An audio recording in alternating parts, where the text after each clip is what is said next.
right, and we are live. LordsOfGaming.net, Iron Lord Podcast in the building. Lord Soft, fresh out of the Ubisoft press conference. Lord Soft, man, what did you think of Ubisoft? This is becoming a bit of a broken record. I was not happy with Ubisoft's press conference. I mean, basically, Watch Dogs looked amazing, right? The way they're evolving the Watch Dogs formula, the fact that you can use pretty much anybody in the world, any NPC can become a playable character. All of them have different traits, different attributes. You can make a brawler, you can make somebody who's a former MI6 agent. You can even take little old ladies. Yo, the granny, son, come on, son. That was fantastic. I think Watch Dogs looks great, and they're building upon a lot of the stuff that was great about Watch Dogs 2. Breakpoint looked good. I like the fact what they've added to Rainbow Six Siege. Then they talked about the new Rainbow Six game. Yes. I forgot the name of it. Quarantine. This is going to be just a multiplayer co-op PvE experience. So maybe that might be something maybe I can get into. Selfish famous. So, but all in all, in terms of new stuff, again, for me, E3 is big. You need to drop the mic, and it just seemed like very pedestrian, very safe. Not too much new stuff that they talked about. So I was a little disappointed. I was hoping to see maybe another Nintendo collaboration. Yeah. Maybe some stuff with xCloud and whatnot. I know they talked a little bit about Stadia. This is Luminous. And that was Luminous in the building. Phil Luminous Harrison. So that was cool. But again, I just think I just think it was underwhelming. The Uplay Plus. Yes, we got to talk about it. Subscription thing did not sit right with me because of the price point. It's $15 a month. You do get access to all the new games, but it's PC only. And at this point, they sort of touted their long library of games, right, over the years. But they're only starting out with 100+ games. So it's a little weird to me. I would think you'd be ready to go with that and have your entire archive in there. $15 a month is a little steep, especially when you start comparing it to, Game Pass Ultimate and things of that nature. Yeah. So again, underwhelming, but it was cool to be here. Yeah. I mean, Sav, I think we're kind of on the same page. I think they started off pretty strong. I mean, obviously, to get the game for me was Watch Dogs Legions. I wanted to see how that was going to play out. The NPCs, being able to pick your characters, choose between each having and recruiting your own resistance. I love the backdrop of London, so I'm biased. I got fam out there, UK fam. Piccadilly Circle was looking nice. I'm just saying. You know what I'm saying? Looking really crispy blokes out there.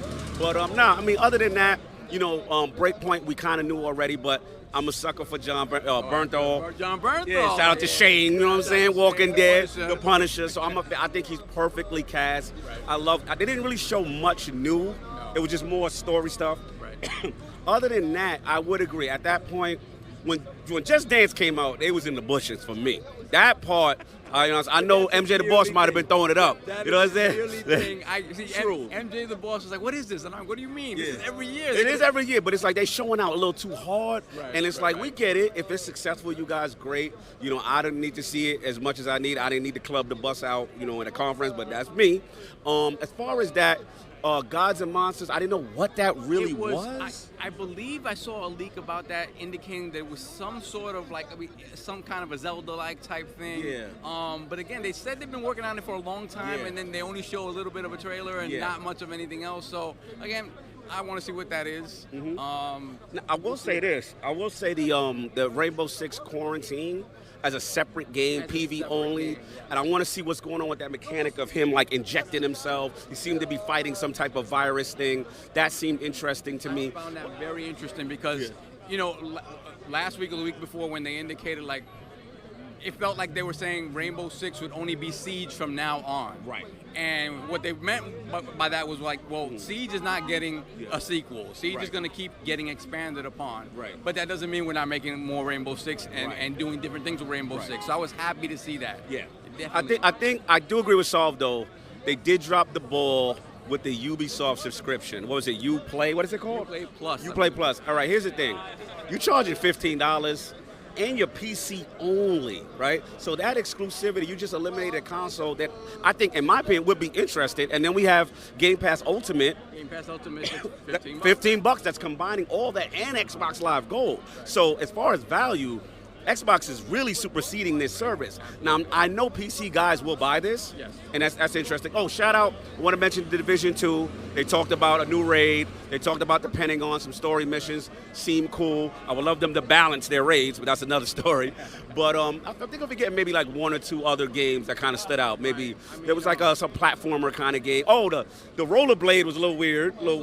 But I will be testing that out once we get back to the complex. I will download that and see what that's about. Foul on the field. How y'all gonna have Sam Fisher in a mobile game? That's disrespectful, dog. Where is Sam Fisher? Where is Splinter Cell? Come on. It's getting to the point where, like, low key, Ubisoft is trolling. Yeah. Like they're trolling. Like they partying up, doing. Say, hey, we're talking about Splinter Cell. Out here, we're working on Splinter Cell. Bro, you can't be doing this. Drunken tweets. Then you throw him in some mobile RTS game. Like, come on. Like, Splinter Cell fans are feeling disrespected right now. You know what I'm saying?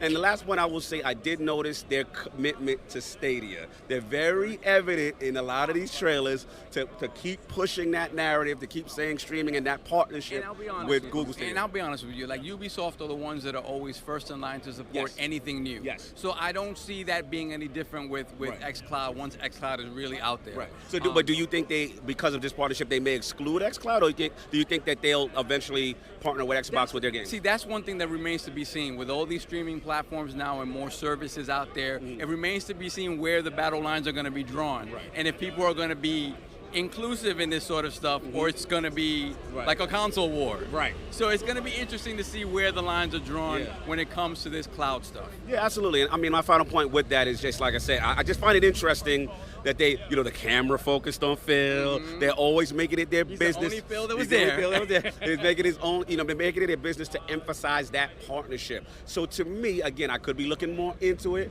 It feels like exclusive, but again, it just could be that they're first. Right. And like you said, Ubisoft wants to jump ahead. They're first to kind of throw their face into things. Right. It would be weird to not have too much xCloud information at Xbox's press conference and then get more details at this one. Exactly. So again, it may just not be ready. Yeah. And but I again, Ubisoft supports everyone all the time. Absolutely. So that's pretty much it, man. Iron Law Podcast, lordsofgaming.net. We just came out of Ubisoft. Busy day. We did PC gaming. We did that too. We'll talk about that later. We'll talk about that later. You know what I'm saying? Bethesda, we'll talk about as well. We'll talk about Bethesda as well. I know we didn't get to do that yesterday. We were running back and forth. Running around. But yo, shout out to Ubisoft for the event. And that was here, Iron Law Podcast. You already know, in the building. And we out.